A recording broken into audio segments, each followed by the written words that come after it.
we should be recording. So welcome to the final session for this season for SALTO Digital Dialogues. Nice to have all of you here, and people will probably still be dropping in, and people can certainly do that as well.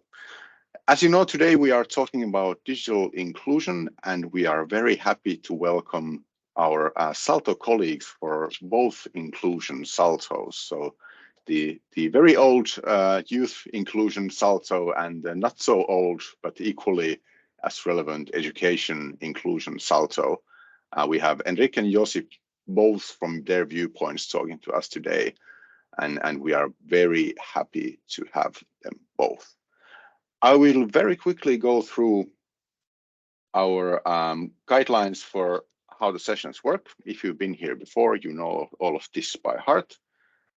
Just very quickly, everything is indeed recorded, and recordings will be shared on YouTube after the fact. Soon we will also have a web page to actually put them on, which is nice. We're in the process of building that. While the session is in place, please keep your microphones muted and your cameras off to give the stage to our presenters, but we encourage you to ask questions from the presenters in the chat or in the Q&A section of the webinar. After the two inputs, we will stop the recording, and then we will have an open Q&A session, which can be linked to specifically to the topic of digital inclusion, or we can also wider discuss what is going on in terms of digital topics in your particular NAs. We will share all of the materials on Housepace in the community, so I hope you're all there. There is already a boatload of information for you to benefit from in your national agency. And if you feel that this is beneficial, do keep an eye out for the recording, which will be shared in a couple of weeks by the latest. And you can share that also openly with beneficiaries, even if we are keeping the sessions themselves only for national agency staff. As we are starting a new season in the autumn, we welcome ideas also for future sessions. So you can send them on the Housepace. You can write them right now if you are in the webinar, you can write them in the chat, or if you are watching this on YouTube, you can also comment under the video and leave ideas there what you would wish us to cover. We already know that next season we will be going a bit deeper into structures and strategic development of digital transformation related processes, whether it's in national agencies or other organizations. So that's one topic we will certainly be covering, this kind of systemic level. But we have 4 sessions coming in the autumn as well, so please give us topics if you so wish. So now it's time to jump into the first guest speaker. So without further ado, Henrique, I would give the floor to you. Please go ahead. Thank you, Juha, and hi everyone. And I can say that I'm very grateful for fast internet, because I just had the issue with my work laptop a few minutes before this session, and I was able to switch everything to my personal laptop, and I really hope that from now on things will go smoothly. So I will share my screen because I have some presentation, and of course my computer is not cooperating again.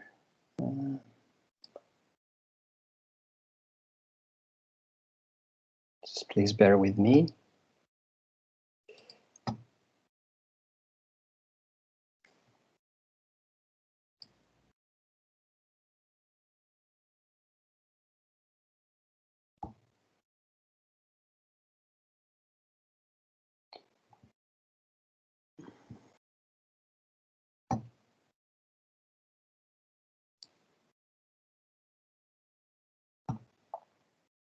Okay, it seems that my the Teams doesn't allow me to share my browser. Also, Juha, if you have the presentation that I sent you before, if you could share it yourself, that would be great. I have it. One moment, I will. For some reason, I will grab it. I cannot choose the browser. No worries. Very sorry. We'll just grab it from here. All the computers are already on summer holiday and don't want to cooperate in this climate, which is completely understandable.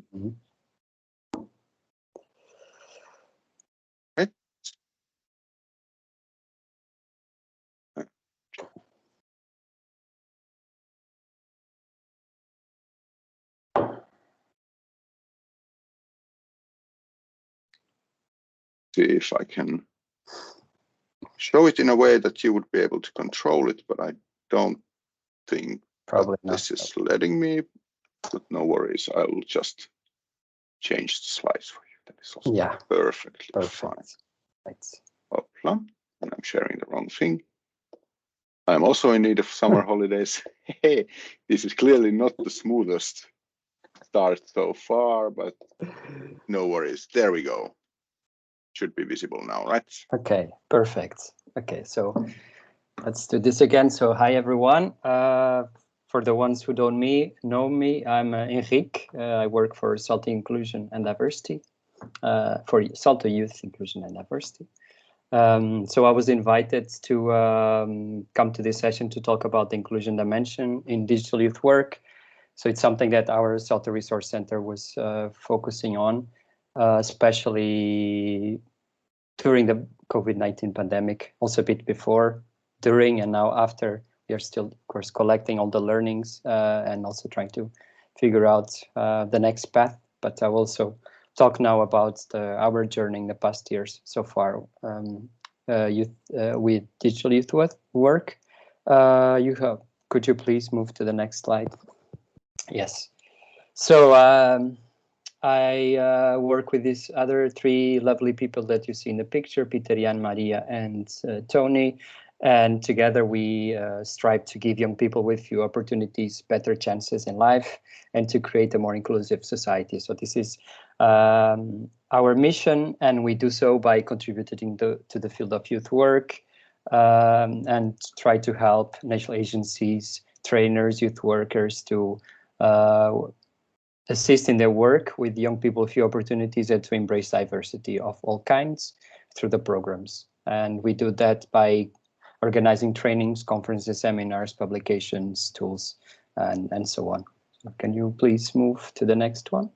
Yeah, so today my input will be mostly focused on three main aspects: the digital divide, digital diversity, and then I will also present some good practices from our work, but also from NAs and some work that we came across with recently on this issue. Could you please, so our entry point for our SALTO into the digital inclusion realm happened just before the pandemic when we joined as part of the EU Council of Europe partnership. We joined the study about inclusion or social inclusion and digitalization. And before that, we didn't have that much experience whatsoever in the topic of digital inclusion. And we realized that also on the international youth work level, there was also neither that much experience to share. There were many organizations already using digital tools, but it was mostly just to give some assistance to offline activities. So not many international youth organizations were, or on international level, were using on purpose digital spaces to enhance their youth work or to create activities online or so on. Even though I have to clarify that digital youth work exists for many years, but has been mostly developing on the local levels and youth centers and so on. And of course, then with the COVID-19 pandemic, there's been an increase and an importance given by the whole sector in considering this topic. So it was, of course, a moment that accelerated and made everyone suddenly realize that, okay, we need to also create our digital spaces more, make them more inclusive. And then now we see with the arriving of AI and other emerging technologies that we start to be concerned about other topics like the absence of bodies and how we address identity online. So this is something that we were also focused on most recently. And so when we brought all these ideas together, we tried to make sense out of it and see what's the place of SALTO inclusion and diversity in the field and how we can support youth workers to be able to address the digital divide and accessibility in the work, but also to understand better the implications of digital diversity and so on. So could you please move to the next one? Yeah, so this was the study that I mentioned before that we were part of, launched by the EU Council of Europe Partnership in 2020. Social inclusion, digitalization, and young people was the name of this research study. And basically, some of the main highlights that I put here were that, yeah, young people are not prepared for the digital shift that happened during the COVID-19 pandemic. Even though a lot of young people, and according to Eurostat, more than 95% of young people are using internet nowadays and different platforms, but it's mostly for entertainment, social media, communication. But when it comes to how the learning environments were affected by the COVID pandemic, they also had a hard time, like all of us. And also in this study was found that most policies tackling young people in digitalization were mostly present on the national level, and there were not that many policies that were there on the EU level to support the fields. And when we look also at these policies, for example, what's been there from the European Commission, it's mostly focused on digital skills, and there's not much written about digital inclusion. And at the same time, especially throughout the pandemic, youth workers, when they were adapting to a new environment, they were using mostly tools and environments that were not designed for educational purpose. If you think about different tools that you have been using, we are using Teams and Zoom and other platforms, and these are commercial platforms that are not mainly targeting the educational purposes and much less marginalized young people. So this also creates extra challenges to be able to use the tools that we have. And then, of course, there's still a lot of space for developing and exploring the youth workers' competences and skills. And when it comes to access to technology, it's also important to say, because I also will talk about accessibility a couple of times. It's important when we also are raising awareness for the fact that many young people don't have access to technology, but also important to have in mind that even when young people have access to technology, doesn't mean that they are being reached by youth workers. So it's also important to bear in mind that the benefit or the impact cannot be measured by the amount of people that use internet, but it's also how the internet is being used, or technology in general. So could you please, next slides. Next slide, please. Yeah. Okay. So during the COVID-19 pandemic, there was, it was a factor that increased the digital divide. So the digital divide means it's the separation or the gap that keeps the young people with more privileges. They're the ones that are with fewer opportunities or in more marginalized situations.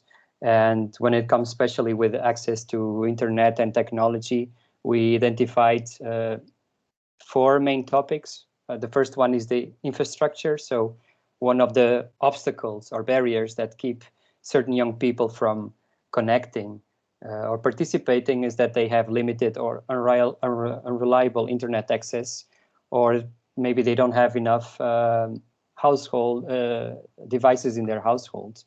And then the second issue is the accessibility. So it's when the tools that we use or the sessions that we are delivering, they are not adapted to young people with visual or hearing disabilities or any other kinds of disabilities, or young people with low digital literacy or have certain learning difficulties or language barriers. So these are all obstacles that also keep many young people away from participating and from learning. Then another obstacle is the pedagogy or methodology, which is when from the side of the educator, of the youth worker, there's no maybe enough competence to address work with young people with few opportunities, or lack of mindset. That means to be also curious and interested to experiment different tools and to embrace the digital transformation. Lack of ideas and methods for motivating and attracting young people to digital spaces, and also to find ways to not avoid fatigue. And then finally, the last point is there's structural inequalities. This was especially visible during the pandemic, when many young people couldn't really join anymore online once the classes or the activities went online, because for some other reasons, maybe at home they had to take care of their younger siblings, or there were other economic constraints or other institutional barriers that didn't allow them to participate. And many times when a certain young person suffers from one of these barriers, actually, many times they are hit by several of these barriers at the same time. Okay, next slide. Now, another concept that I wanted to bring is the concept of the diversity and inclusion, and why is it important to have this in mind, even when we talk about digital inclusion, because there are many aspects that are valid the same when we go offline, organize activities to reach out to young people with few opportunities. When we want to do this online, we have to have similar approaches. And one of the things that we in our resource center introduce in our trainings about diversity and inclusion is the wheel of power and privilege. And we use this tool also to make people aware that we all have multiple identities. For example, when you look at this wheel and try to place yourself, and for example, for me, being a white man from middle class, heterosexual, so on, it already puts me in the position of power compared to certain people. So this is also important to be aware when we look at these tools. How far or not are we from the power positions, and how far are we from the marginalized position? And this is important tool when we worked with the people with few opportunities to see also where they place themselves. And it's also to say that there's no diverse person. We are all diverse. We all have multiple identities, and all the overlapping all of these diversities, they make we are. So this is also important to, when we special work with the certain target groups, to be very well aware of the diversity and the place they come from and their identities. And the next slide, please. So then, so this is an aspect that we been working a lot, and now we are being confronted with new challenges, because now we start to go online, we start to use avatars and characters in our activities, we start to use virtual reality and augmented reality and so on. So the question is, okay, what happens to us, to our identity, when we start also to mix and to go online and to try and to impersonate other characters and identities. And I added here a picture of myself. I tried virtual reality for the first time very recently, actually. It was a very, very fascinating experience, but also quite confronting, because suddenly I had very elegant blue hands, and I was able to play table tennis in this fantasy world, and I was there dancing with a robot and so on, and it was really confronting to, I don't know, I was just wondering what happens when you spend quite a big part of your day just immersed in this new reality, and how can you come back to your own reality. And when we think about young people from very vulnerable situations and young people that are still trying to define their identities, it's also something that practitioners must have in mind, and to be able to have enough literacy and capacities to support them, because this can get into very difficult situations.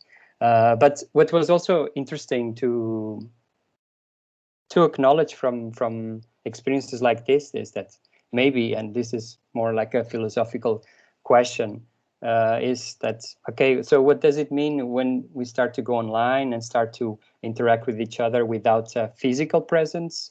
Does it mean that gender or ethnicity are relevant or not? So these are also questions that are important to keep in mind, and maybe for some activity formats, this might be not important anymore, that we just bring a group of people together, and yeah, some of our identities are not really important anymore. But for example, if you think especially in tech, and that are also quite male dominant, and there's still a big gender gap when it comes to access of certain technologies. So gender, of course, in this case, it's really important to have in mind. So, and then there are other issues that are, for example, for some youth workers working with young people from queer community, for example, some that told me that it's important for them to switch off the camera in some activities, because it's a means to create safe spaces for them. So it's also interesting that sometimes having a camera on for some young people, it's really important because they want to show their environment in an activity, and other times, for some others, it's important to switch off the camera. So it's also like some certain aspects that maybe for us we don't think about in our day-to-day life, but it's really important to keep in mind as a practitioner. Next slide, please. Yeah, and then there are quite some new questions now coming up. There's also what happens to somebody's identity when we are able also to build completely our identity online. Yeah, what happens when people start to appropriate somebody else's identity or make something up?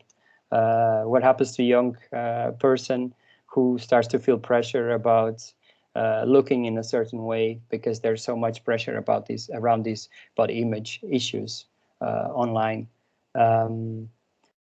Yeah, and then what happens when we start to use artificial intelligence in our own work and our activities, and to do things for us?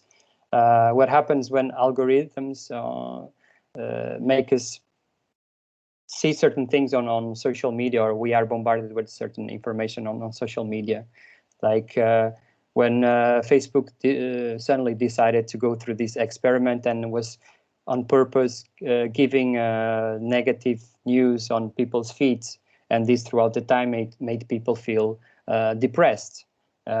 So there's all these implications that we are still trying to grasp, and it can be, and it sounds quite scary, of course. And when we think about the fact that we have to work with young people with few opportunities, this definitely brings a few other layers that we need to really be aware of, and try to be several steps ahead as well. Next slide, please. And just a quick example of something that we also in our SALTO have faced recently quite a few times, that whenever we try to advertise on Facebook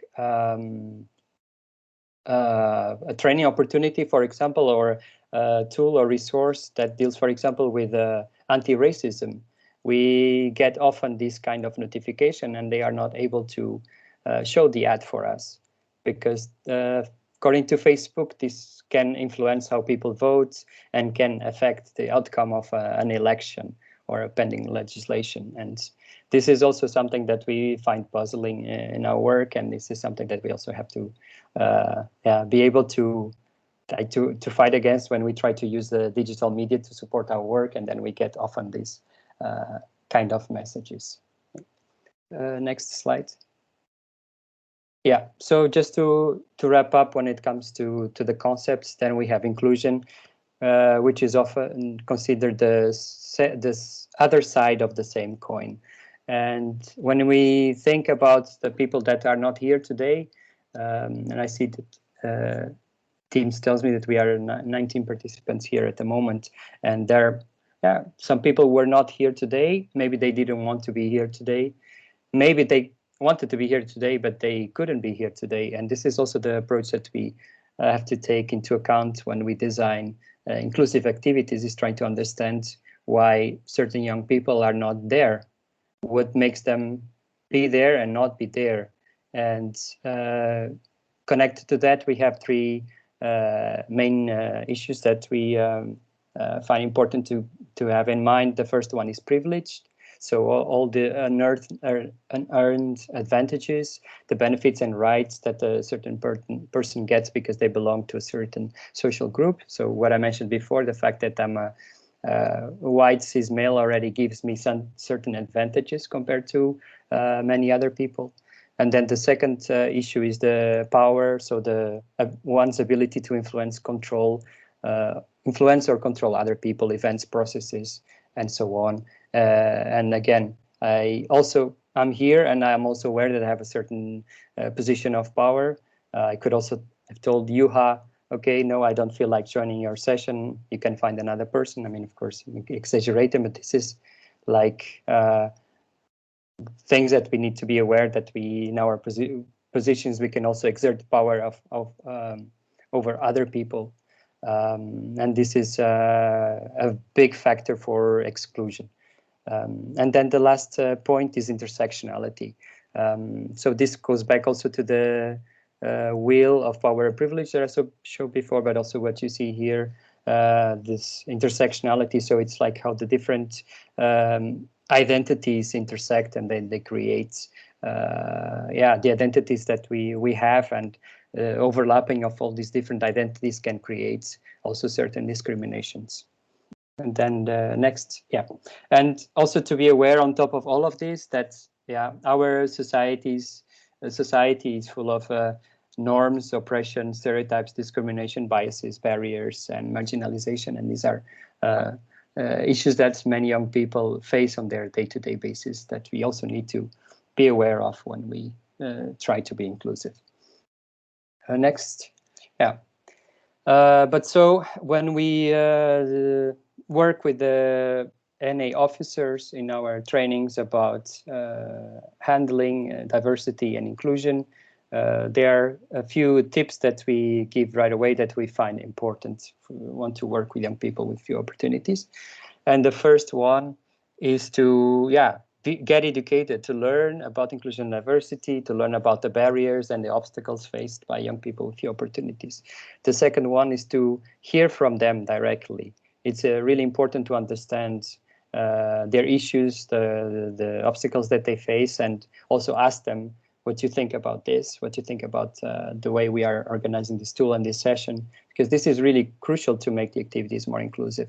And then the last point is that you have to plan and design environments so the participants are included. So you also need to know beforehand, so besides the places they are coming from, also what kind of devices they are going to use, what kind of internet connection they will have, and then also needs connected to different abilities as well.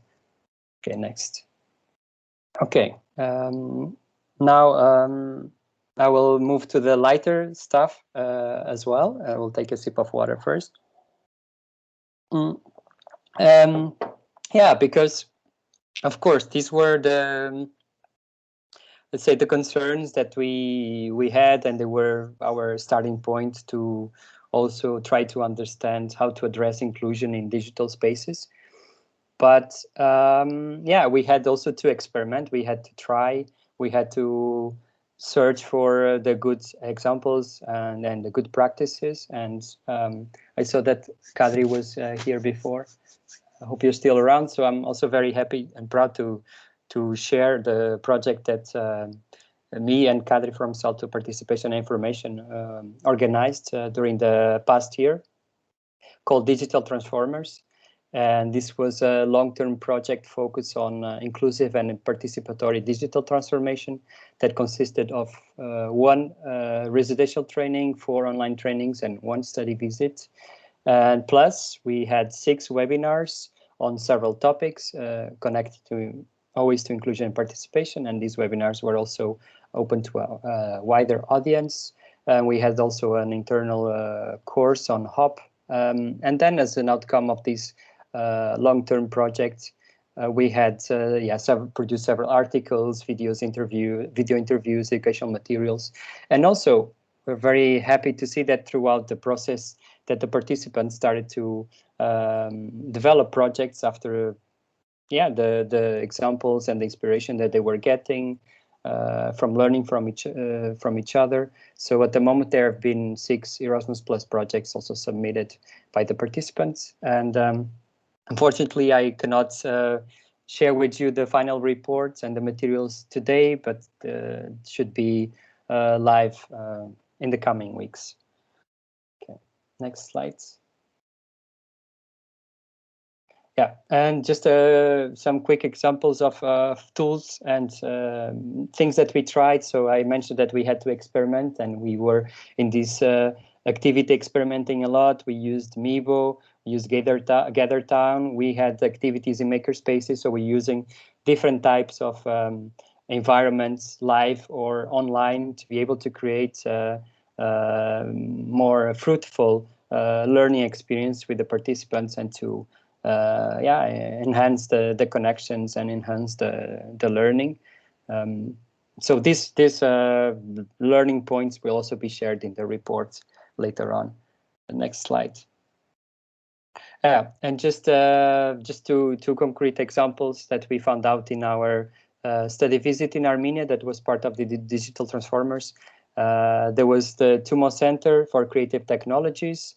That was a place full of all these state-of-art technology, kids from 12 to 16-year-old around MacBook computers in the room, just programming or learning how to build robots and learning how to sound design and create different types of creative media. And this is happening in Armenia, but also now in a few countries. And in these centers, young people can just come for free and learn from different learning. It should be learning courses or trajectories, not learning as you see on the slides. But they can really choose. It's self-paced, and then they have mentors. And throughout a year, they can learn a new thing. And then if they don't feel like, they can switch to another topic. But it was really impressive to see how these kind of things are really provided for free. And there are many young people in Armenia on the waiting list because the demand is so big, and the organization keeps on opening new centers because there's really big need. And it was really inspiring for us as organizers and also for the participants to see this happening. But also another project, a VA modeling club that was on completely other end of the spectrum. So we entered the room and you see all these different tools and soldering equipment and hammers and laser cuts and so on. And it's also a good example of how an organization which with much less resources can really bring young people from the marginalized communities and can really work with them and create conditions for them to learn about actually also prototyping and aero modeling and create drones themselves. And so they just learn how to go on the internet, find tutorials, and then they just build all these devices themselves. So it was also very inspiring to see this. And then finally, I'm reaching to the end of the presentation. What we learned from these projects and from all the many things that we also collected was that there was a great thing now that we discovered about these digital youth work activities as well for young people with fewer opportunities, is that actually some of these formats or spaces are reaching out to people that normally they would be excluded or wouldn't be interested in a face-to-face activity. For example, the gamers community, the rural youth, certain young people that maybe they're not close to public transport or can easily go to a venue to participate in an event. People with certain disabilities. So suddenly these new environments open up a possibility for certain targets to finally engage in youth work. So that was really inspiring also to learn. And then, of course, it was really important to see that this is also happening because there's a new or a younger generation of youth workers that's also interested and it's curious and understands better the potential of digital media and digital environments. And they also understand that working online, for example, and working offline, they are not counterparts, but they are two different approaches that can also be used, different contexts, or can be used simultaneously. It was also important to learn this next. And then, so for you later on, if you want to know more about the issues that I talked about, you're welcome to check out our website, digital inclusion, SALTO-Youth.net, where we have several resources, articles, podcasts, some good practices as well about inclusion and diversity in digital youth work. And then there's also this space on the Hub platform. It was an outcome of the SNAC on digital youth work called Online Services and Tools Across Europe.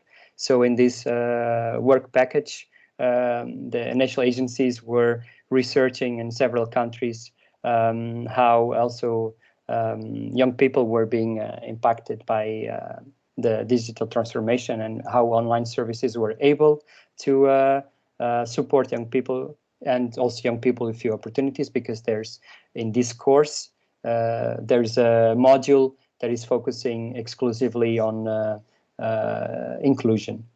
So you can also sign up for it and see there's especially several good practices that were collected for this purpose. And then there are a few links that I put here in the presentation, which you will have access later, I suppose, where it goes deeper into the topics that I was referring to. So if you want to learn more. And thanks a lot for your time. And sorry for all these glitches and technical issues. Thank you, Henrique. As we've now done in the last couple of digital dialogue sessions, I would like to give the first question to the other guest speaker. So Josip, do you have a question for Henrique in mind? Okay, I might have. Yeah, it was an interesting presentation. I wanted to ask him, from your experience, is there any practice or any tool that has proven not to be that useful in terms of digital inclusion when it comes to online events? So you did mention some good things, but is there like something that you tried and realized, okay, this doesn't really function well? Well, I don't know. Yeah, that's a really good one. I tried so many tools. Now it would need some time to think, but I think, yeah, when it comes, for example, to Zoom and Teams, for some time we were not really sure about effectiveness of it, and we even tried to organize an online conference because, yeah, COVID-19 pandemic, we had to move this conference online, and we decided to hire a team of web developers to create a tool for us from scratch, because we felt that, for example, Zoom or Microsoft Teams was not able to incorporate all the different tools that we needed for that particular conference. Now, when I look back, because it was a pain in the ass, and there were also then issues with this platform, because it was built from scratch, and I know things were lagging sometimes, so it was also quite tricky when we go this way. And maybe when I look back, we could have explored maybe combining Zoom with other tools. And I think maybe that's, for me, the way to go, that even something as simple as Zoom can work, but then rather in combination with other tools like using Jamboard, Miro, depends what you want to do, Menti. But I think this is really important to have a more to make things a bit more interactive, lighter, more holistic, also for people to join. I think that's a really good question, and I think that's also a really good answer. I don't see a lot of questions in the chat at the moment, but if you have any questions, do keep them coming, and we also have time in the end for both. I would ask Henrique one question from you. Would be in terms of when we are designing structures and we are designing approaches and processes, we talk a lot about design principles. So is there something similar in terms of designing more inclusive activities? And to make it maybe a bit more harder to answer for you, what would be the first important design principle when designing more inclusive digital activities? What would that be to keep it kind of in the back of your mind all the time? Yeah, I think, well, for me, even though I was talking a lot about these concepts, and I have experience from a more conceptual level, and not being a youth worker and not working directly with young people with few opportunities. Of course, it's a pitfall that I have, but what I think it would be, in my opinion, important for youth workers now, if you're talking in the context of reaching out to young people with few opportunities in the context of youth work, is maybe to think about principles of universal design, for example, because just to give you a concrete example, now when we are planning our offline activities, for example, we are now, because one of the goals of our resource center is to make also activities as inclusive as possible, and we still, of course, the residential activities are still our main business, and we by trying to include as many young people with few opportunities as possible, that creates also challenges that we need to overcome. So one of the things that we are now considering to have by default is to always hire sign language interpreters before knowing the participants, because takes actually a lot of work and time to find interpreters, and because they are always fully booked. So what I want to say by this example is that we need to beforehand also try to anticipate what are the possible obstacles that our target audiences would face, and then start from there. And I think that I found important that I don't see so much happening in youth work is to also work with the design thinking, for example, and to think about other methodologies that we are not used to working, and to find ways to work with people with few opportunities from the beginning, to really maybe have some check-in. You're developing an activity, you are still maybe in the conceptualization phase, and maybe you have a representative group of people with few opportunities that you can go to and ask for feedback, for example, or you have other fellow youth workers that maybe have a disability or have come from a place that can understand an issue better than you do. So for us, also important to go from this principle and really, try to talk to representative groups from the very beginning, because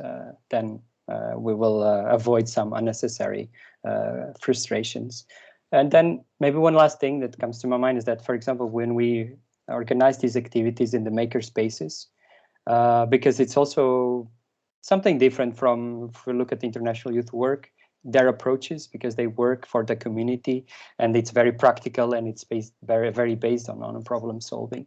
And we learned a lot from the makers community, and we saw how they are creating some prototypes to support young people with autism, to help them go through the day-to-day tasks, because there's something that shows them, okay, now it's time to brush your teeth. I know it's really important that we just get out of our box and see what's happening out there and learn from them.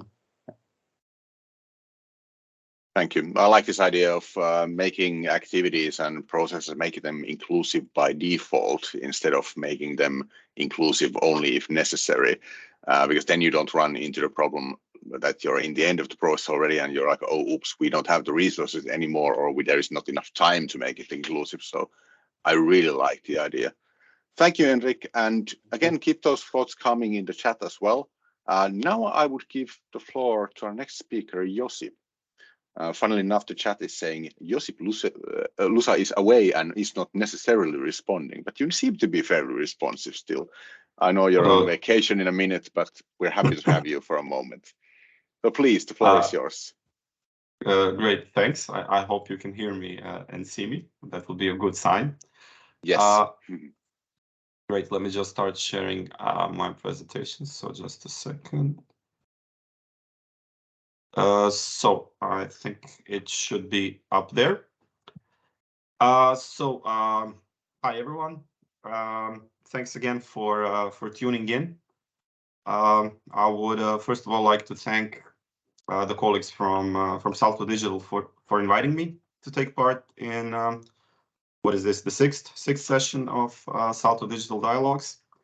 As already mentioned, my name is Josip. I work at the SALTO Resource Center for Inclusion and Diversity, which is run by the Croatian Erasmus Plus agency. The center started operating just over a year ago and is committed to promotion of inclusion and diversity in the Erasmus Plus program, primarily among actors coming from the field of education and training. So you could say that we are basically the education and training counterpart of SALTO for Inclusion and Diversity in the field of youth, which is run by Henrique and the colleagues from Belgium.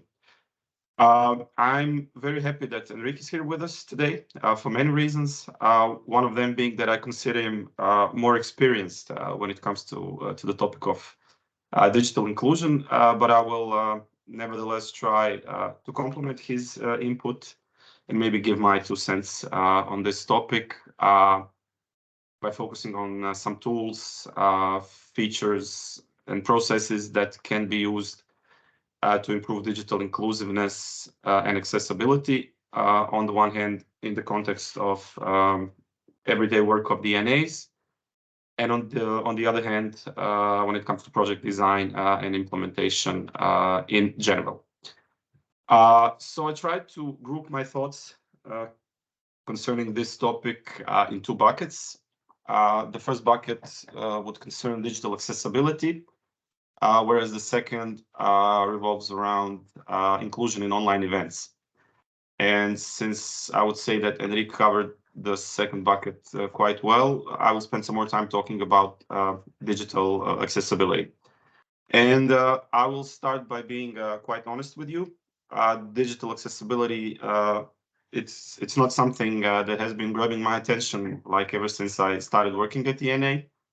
I believe that my first contact, or should I say my first conscious contact with the topic, was at some point maybe 4 or 5 years ago. I was a program officer back then in the field of vocational education and training. And I was, among other things, running a small website that was dedicated to eCvet. Some of you might remember eCvet. It was a tool for recognition of pupils' learning outcomes acquired during Erasmus Plus mobilities. And since new legislation concerning accessibility of websites was basically around the corner, I was sent by my NA to attend a workshop on that topic with the aim of ensuring that our website complies with the provisions of this new legislation. And it was actually there that I got the opportunity to, let's say, deepen my understanding of this topic. And then later on, it became a more frequent item on my agenda once I started working in the SALTO team. So digital accessibility, it could be defined as the practice and mindset of designing websites, apps, devices, and other technologies to be usable by as wide an audience as possible. And it basically relies on 4 principles. Asks for websites to be, first of all, perceivable, So the information on the user interface and the content of the website needs to be presented in a way that does not leave something as, let's say, undetectable or invisible to the user, or simply put, the user should be able to consume the content without barriers. So, for example, even though most people access the web visually, those who are blind or partially sighted may need to use touch or audio instead. Websites also need to be operable. So users should be able to navigate a website using controls that they normally use, even though they may not be those that are used by most people. So the interface should basically allow multiple forms of interaction, for example, through voice commands as well. Website should be understandable. So the visitor should be able to understand the meaning and the purpose of the information in proper context. And these websites need to be robust, meaning that content must be equally accessible across various technologies, devices, platforms. So whether we're accessing it through our PCs, mobiles, tablets, etc. In order to show some of the accessibility tools, I will use our SALTO's website. So my team and I spent a good part of 2022 constructing this website, and we had many meetings with the developing team during this period. We discussed different levels of accessibility, and this is what the final product looks like. And these are the functionalities that are available to visitors of our site. Oh, sorry. So as you can see, the text size can be increased and decreased. You can browse the website in grayscale. You can adjust contrast and background. You can underline links, use a more reader-friendly font, etc. Now, I remember from some of the service and focus groups that our SALTO organized that some of the NA colleagues expressed their dissatisfaction with the design and accessibility level of their NA's websites. So I'm quite sure that there is room for improvement in that regard, because, I mean, after all, we are institutions that promote inclusion in Erasmus+, so I believe we should start from ourselves and look to improve our inclusiveness in order to be a good example for the others. Continuing with the topic of websites, whenever preparing new entries in the new section, we are likely to use hyperlinks. And the question that arises is whether these should be open in new windows and tabs, or whether it is more accessible to open them in the same window or tab. And contrary to what many of us thought before, it is actually advised to open them in the same window or tab, as this makes the browsing experience smoother for visitors with certain impairments. And basically, this feature can be easily adjusted in almost every backend or admin interface. So on the slide, we have an example of an article which was posted in our news section. It refers to the SALTO Awards, an event coming up in October. And as you can see, a hyperlink was inserted inviting people to visit the official website of the event. And then we simply did not tick the box on the right saying open link in new tab, so that the link would basically open in the same tab. Another thing that I guess all of us come in contact with on daily basis are different versions of the website. So depending on whether we're using or whether we're visiting the website using our PCs or our mobiles, sites look differently, or in other words, they are optimized. Optimization also improves the browsing experience, and this is something that is usually done and prepared by the developer. So in case of our website, you can see the desktop version in landscape format on the left-hand side, and then the mobile version on the right-hand side. It is obviously the same site offering the same content, but features are arranged somewhat differently. For example, the mobile version does not have the ribbon with sections about get involved, resources, get inspired, news, FAQ, and contact. But these sections can nevertheless be accessed by clicking the 3 lines in the right corner. Another important element of digital accessibility is keyboard navigation. So many users with motor disabilities or blind users, they rely on using a keyboard. But on the other hand, many also use keyboard simply because of preference or efficiency. And some of the most frequently used keys are listed on the slide. So if you're developing a website, make sure to discuss this with a developer. And of course, you can also consider maybe inviting certain relevant target groups to test your website and maybe report on its accessibility, taking into account these various features. Next topic is alternative text, or shortened alt text, and image caption. So both these terms, they refer to a short description of the information that an image conveys, an online image. The difference being that caption is visible on the page. So if you're using a caption, it basically appears below the image, while alt text is not visible on the page. Alt text, however, is accessible to the screen reader, and in that case, the information related to the image is conveyed to the end user with vision impairment. This is done quite easily in the admin interface again. So this is an example from our website where we used this image and inserted in this and inserted a text describing the image into the box saying alternative text. You can see the caption box right below it. And from what I understand, I think that this feature has been for a certain amount of time now also available on social media. So if you're posting images to, I don't know, LinkedIn or Twitter or whatever, you can also use alt text. Next up are PDFs. I believe that all our websites are full of PDFs, be it official documents like decisions, contracts, rankings, etc., or maybe publications that we use to educate, inform, or promote the program, such as handbooks, guides, reports, etc.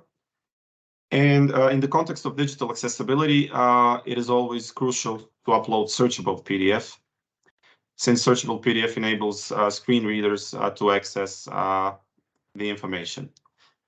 We are again very frequently, let's say, obliged to upload scanned PDFs as they contain signatures that make them official. But scanned PDFs are no longer readable, and this presents an issue. So one solution in that case would maybe be to upload both versions.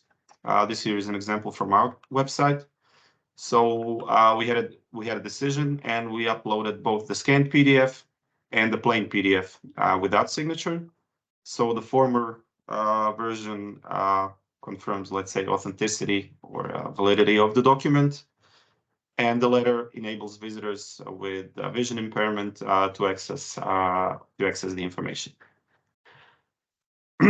Speaking of PDFs. Some programs and tools offer the accessibility check feature. So the document is basically being checked against various accessibility criteria, as you can see on the slide, and then gives you feedback about what needs to be improved. So this is quite useful as a final check before uploading publication to the web to find out, for example, whether there are any issues with color contrast, images, or some other features and elements that the PDF contains. Not sure if this comes free of charge or whether it's only in some versions, but yeah, have a look and explore the topic when you have a chance. Videos have also become an integral part of not only our websites. I mean, they can be embedded, they can be hyperlinked, and it's now quite common nowadays to use subtitles when posting videos. The more languages you offer, the better. while I guess an alternative would be to use some automatic subtitle generators. I personally have not used these generators, but I have attended some events where they were used, especially in cases where videos were streamed in real time. So if you have some experience with these, feel free to let us know and tell us your thoughts, but you are nevertheless always encouraged to use subtitles when posting videos. Text alignment is another interesting topic. Interesting in terms of that accessibility recommendations are, I would say, somewhat different from what the majority of us is used to doing. So there are four types of alignment in graphic and web design: left, right, center, and justified. Left is by far the most popular and also the default one. Right is used rarely, if ever. Center is used more sparingly, usually for some, let's say, visual appeal.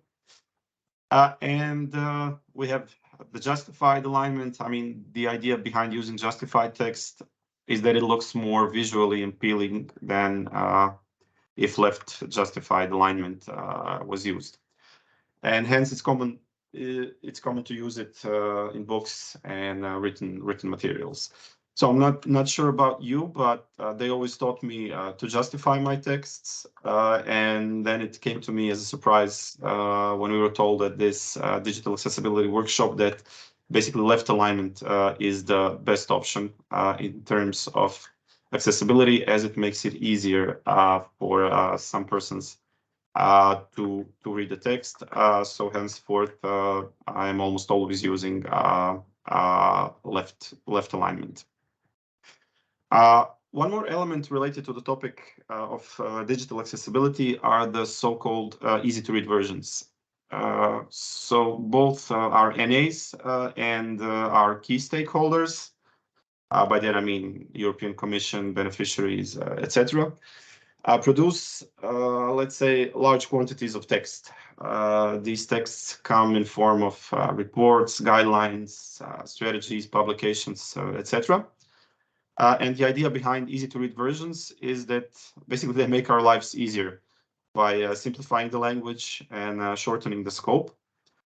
So simply put, they are shorter versions of a publication using a simplified language. This feature is still not widespread, but it's becoming more frequent. And I have to say I'm becoming a huge fan of it. Because, you know, as much as we would like to go through every interesting thing out there, the amount of time that we can allocate to this is very limited. And this is actually where easy to read comes into play. As an example, I'm showing you the contents of the full and the easy to read version of the Austrian strategy for inclusion and diversity. It is, of course, in German. And I'm perhaps not being particularly inclusive by using this example instead of an example in English. But the point is that the full version, as you can see, has 80 plus pages, whereas the easy to read version has less than 30. So I'm thinking that the world would be a much nicer place if there were, for example, an easy to read version of the Erasmus Plus program guide. But let's maybe leave it there and see whether I'm able to find partners for that idea in the future. And now just maybe an additional minute or two on digital inclusion in online events. I recently came across an interesting practice by one of the NAs. Now that I come to think of it, I think it's actually the Finnish NA. Okay, I was given the permission by the colleague to discuss it here. So this NA has something like a code of conduct for online or hybrid events. It's basically short text that revolves around safe space principles and invites participants of an online or hybrid event to promote equality and diversity, to respect self-determination, to be careful when it comes to word choice, to give encouragement, to be curious, refrain from hate speech, etc. And in order to emphasize its importance, this code of conduct can be circulated via email, it can be posted in chat, it can be even read out loud. And I find this practice very interesting. So on the one hand, you could say that it's a shame that these things need to be emphasized, as they should go without saying. But then on the other hand, it might be a good way of turning everyone's attention to that. So if anyone is interested in having a look at this, feel free to get in touch. And now my last slide concerns digital facilitation. So as Henrique mentioned, the outbreak of the pandemic changed our working reality as online and hybrid formats became a part of our everyday work routine. It was a step into the unknown for many of us, and I guess we were learning how to adapt in the process. What we generally aim to replicate in online formats is the methodology that is used in on-site events. So, we want to have workshops, we want interaction with the participants, and ensuring that online participants remain meaningfully engaged is quite a challenging task. So as an example, our NA organized a 3-day event in hybrid format last year. And I think we had something like 50-ish on-site participants and around 15 online participants. So in order to make the most of the involvement of this online group, we had, in addition to an on-site facilitator, an online facilitator who was with the online group throughout the event. So he was passing on the instructions, pasting them in chat, answering the questions, facilitating the discussion, clarifying potential dilemmas, etc. And in this way, I would say that we quite successfully managed to integrate the online group and involve them, for example, in workshops. However, on the last day, we were planning a study visit to 3 organizations in Croatia. And this turned out to be quite challenging since obviously online participants, they couldn't join us. So what we did is the following. We prepared a set of videos in which these organizations talk about their work. And we simply invited the online group to spend the morning hours checking them out while the on-site group was visiting the organizations. And then in the afternoon, once everyone was back in the plenary, both the on-site and the online group were then able to engage in discussion and reflect on what they saw and heard. So basically, if it were not for those videos, the online group would have been deprived of the opportunity to participate on equal footing. Okay, and before I wrap things up, maybe just a closing sentence or two. So for the majority of us, myself included, the digital inclusion journey is likely to start with the mindset, okay, this needs to be done to comply with certain regulation. If this mindset gradually changes, and if we eventually drop the second part of the sentence, if we realize that certain things shouldn't be done just to comply with some regulation, but they simply need to be done. If this becomes, as Juha indicated, our default mindset, then I guess we would be in a position to say that we are making progress. So this is pretty much everything that I had in mind. And yeah, in case you have further questions or if this talk aroused general interest, feel free to visit our website or simply get in touch. My contact information is on the slide. Thank you, Josip. Very enlightening presentation, and I think a really complementary perspective to Henrique's, more talking about practices, and you were talking about from very like hands-on accessibility thing. And this is a very good reminder to all of us that both sides need to be taken into account, of course, when we really want to be inclusive in all our offerings. But as with Henrique, I would give the first question to Henrique. What do you have in mind? What would you ask Josip? Okay, yeah, I had different questions that were changing throughout the presentation. Josip, and yeah, you highlighted that you're not expert on digital inclusion, but I'm curious. I'm gonna shoot anyway. You presented quite some valuable resources and information and examples that go like more towards the accessibility. So we're thinking about people with intellectual or physical disabilities.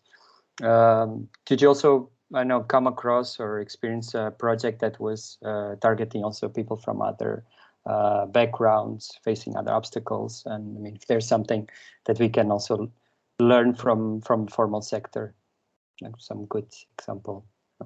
Yeah. Well, there were some.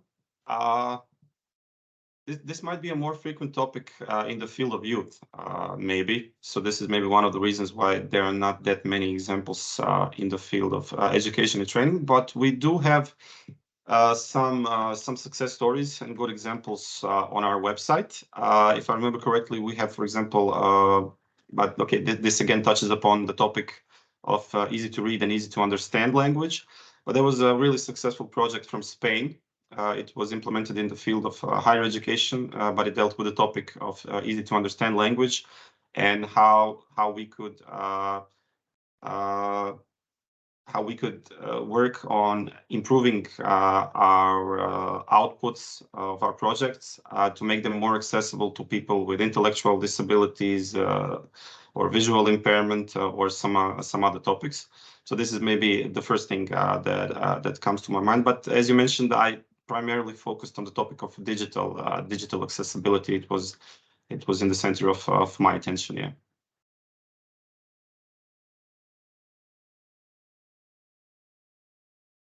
Thank you. Very good question and very good response.